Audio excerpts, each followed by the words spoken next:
Hey everyone, and welcome back to another video. Today I'm going to show you how you can change your any application on your Samsung S22 Ultra permissions so you can allow it or deny it. I'm going to show you how. Now, basically, permissions is basically having permissions to camera, microphone. Some people like to disable these because of privacy issues.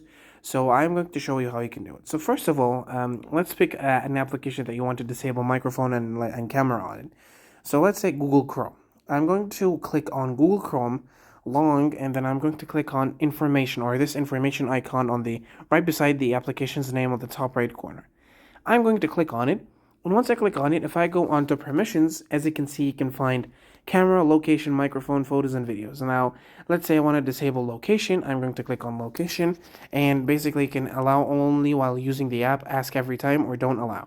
For me personally, I like to click on don't allow, and I'm going to click on don't allow anyway.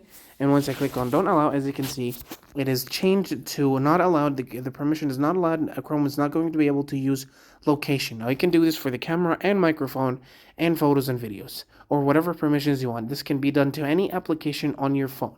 So yeah, but I do not recommend doing it on not pre-installed system applications like the settings, like the camera, like do not disable camera permission on the camera app. Okay, so yeah guys, that was it. Thank you so much for watching. Don't forget to like and subscribe, and I'll see you